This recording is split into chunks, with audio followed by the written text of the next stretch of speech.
परमेश्वर शरण में आने से आई टले बला, और जय मस्तिष्क में जय भाग्य में सूली हुआ काटे में टल जा। यदि आपके भाग्य में कहीं मृत्यु दंड लिखा हो, कहते कांटा लाग के, मनमाने ठोकर लाग के, अंगूठा फूट के जीवन बच जा। इतना हल्का करके परमात्मा वो कबीर परमेश्वर आपके प्रारब्ध में लिखे हुए पाप कर्म का विनाश कर देते हैं, और संचित जो कर्म आपके वहाँ रखे हैं डिपॉजिट, उसका भी नाश कर देते हैं। क्या बताते हैं परमेश्वर अपनी महिमा, आप ही बतावें आकर के। जब ही सतनाम हृदय धरो, भयो पाप को नाश, जैसे चिंगारी अग्नि की भाई पड़े पुराने घास। हमारे संचित कर्मों का ढेर लगा पड़ा है। हम आप जी को अब मिली है सत्य साधना, जो सच्ची साधना करनी चाहिए थी।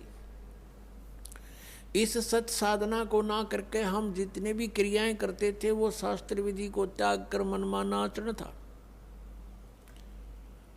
वो भगवान के विधान के विपरीत था। श्रीमद् भगवत गीता अध्याय नंबर 16 के श्लोक नंबर 23 में लिखा कि अर्जुन, शास्त्र विधि को त्याग कर जो मनमाना आचरण करते हैं, अर्थात मनमानी पूजाएं करते हैं, शास्त्र जो शास्त्र अनुकूल नहीं है, तो उनकी न तो गति होती है और न ही उनको कोई सुख होता है और न ही उनको कोई सिद्धि प्राप्त होती है, अर्थात यूजलेस। और इन तीन कामों के लिए ही हम भगवान की भक्ति करते हैं,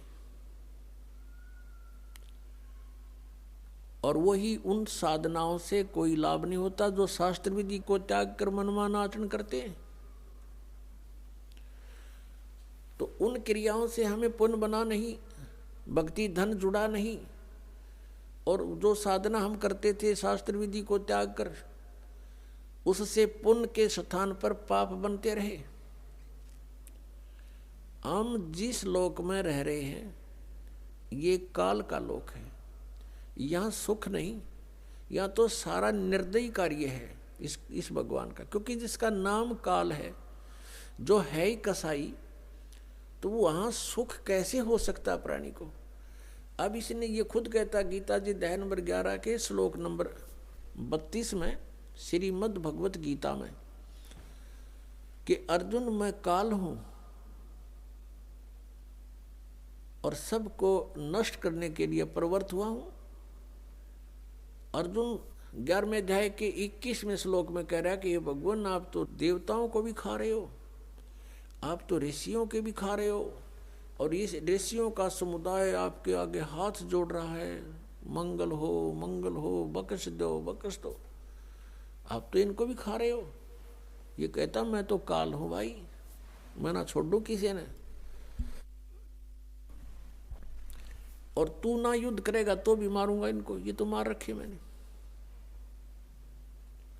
तो पुण्यात्मा जो खुद न्यो कह मैं काल हूं और उसको हम भगवान मान रहे, हम तो सांप पूज रहे थे, सर्प। अब श्री कृष्ण काल नहीं थे। श्री कृष्ण जी ने इस गीता के ज्ञान से पहले अपने आप को कभी काल नहीं कहा, और उसके बाद कभी अपने आप को काल नहीं कहा। ये तो काल जो है ये 21 ब्रह्मांड का स्वामी है, और ब्रह्मा विष्णु महेश का ये पिता है। ब्रह्मा विष्णु महेश जी की दुर्गा माता है, और ये इसको श्राप लगा हुआ ब्रह्म को, इस काल कहो चाहे ब्रह्म कहो, ये काल रूपी ब्रह्म भी कहलाता है। तो उस श्रापवश इसने 1 लाख मानव शरीरधारी प्राणी नित आहार करना पड़ता है, और उसके लिए हमें यहां रोक रखा है इसने। अब जैसे कसाई बकरे पालता है, उन बकरों को सब सुविधाएं तो देता है वो, जैसे एक चारों तरफ से उनको बाड़ बना दी, कोई हिंसक पक्षी पशु और ना खा जाए उनको, और चरागाह बनवा दिया उनके लिए, घास फूस बोझड़े झाड़ उड़ा खूब उत्पन्न हो गए। एक तालाब बनवा दिया, एक शेड डलवा दिया घास फूस का, यानी झोंपड़ी। सर्दी लगे तो उसमें आ जाएं, वर्षा आवे तो उसके नीचे खड़े हो जाएं, और चारा खूब बढ़िया उनके लिए उपस्थित होता है। अब वो बकरे ये सोचते हैं कि हमारा जो मालिक है कितना अच्छा है, कैसी सुविधाएं हमें दे रखी हैं, घास दे रखा है खाने को, चरागाह दे रखे हैं और तालाब बनवा रखा है।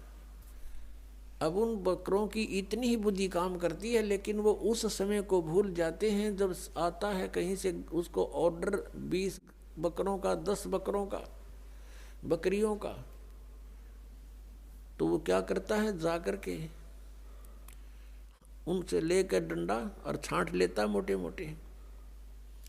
अब उसमें किसी का बेटा मरो, चाहे किसी की बेटी कटो, चाहे माँ कटो, चाहे बाप मरो, वो ना देखता है किसका बेटा किसकी माँ है, इसकी माँ का क्या हाल होगा, रोएगी, इसका बच्चे रोएंगे, तो वो तो उनको निकाल लाता है। वह नहीं सोचता, उसके मन में भी ना आती है बातें, उसने तो छांटने हैं मोटे मोटे और जाके कड़च करवा देता है, कटवा देता है। तो यही हालत आप जी की हमारी यहाँ पर हो रही है। आप देखते हो दुर्घटना में परिवार नाश हो जाता है। वैसे किसी आपदा में जैसे भूकंप आ गया, वहाँ पर अक्षेत्र नष्ट हो जाता है। किसी परिवार के 4 मर गए, 5 मत, किसी के 6 मत, 4 3 मर गए, कुछ बालक बचे, किसी का बाप बच गया। तो ये स्थिति हमारी यहाँ पर है, जैसे वो कसाई के बकरों की होती है। और हम ये सोचते हैं देखो कितना अच्छा भगवान है, कितनी अच्छी पृथ्वी दे रखी है, इस पर अच्छे नाना भिन्न भिन्न प्रकार के फल फ्रूट हैं, काजू किस्म, सेब संतरे, कभी झरने बह रहे हैं, बढ़िया दरिया बह रही हैं, नीचे जल है, बहुत अच्छा वातावरण है, और हम संतान उत्पत्ति करते हैं और खाता वो है। लेकिन हम सोच नहीं पाए कि ये हो क्या रहा है, ये क्या हो रहा हमारे साथ, क्योंकि हमारी बुद्धि इतनी कमज़ोर बना दी इसने, और ऐसा शरीर में हमें फिट कर दिया कि हम ज़्यादा सोच नहीं सकते। इसमें कभी कुछ हो रहा है, कभी कोई बीमारी या टेंशन, 100 प्रकार की समस्या इसके अंदर। तो ये ज्ञान भगवान ने आके बताया कि तुम यहाँ इस काल के लोक में रह रहे हो और यहाँ तुम सुख खोज रहे हो। तो जो प्रसंग चल रहा है कि ये पाप कर्म का नाश नहीं कर सकते और ये खुद भी दंड भोगते हैं। ब्रह्मा विष्णु महेश के पिता हैं ये काल भगवान, और जो शास्त्र विधि को त्याग कर मनमाना आचरण करते हैं, तो हम ऐसे लोक में रह रहे हैं कि उस शास्त्र अनुकूल साधना करेंगे तो कुछ पुण्य तो हो जाएंगे,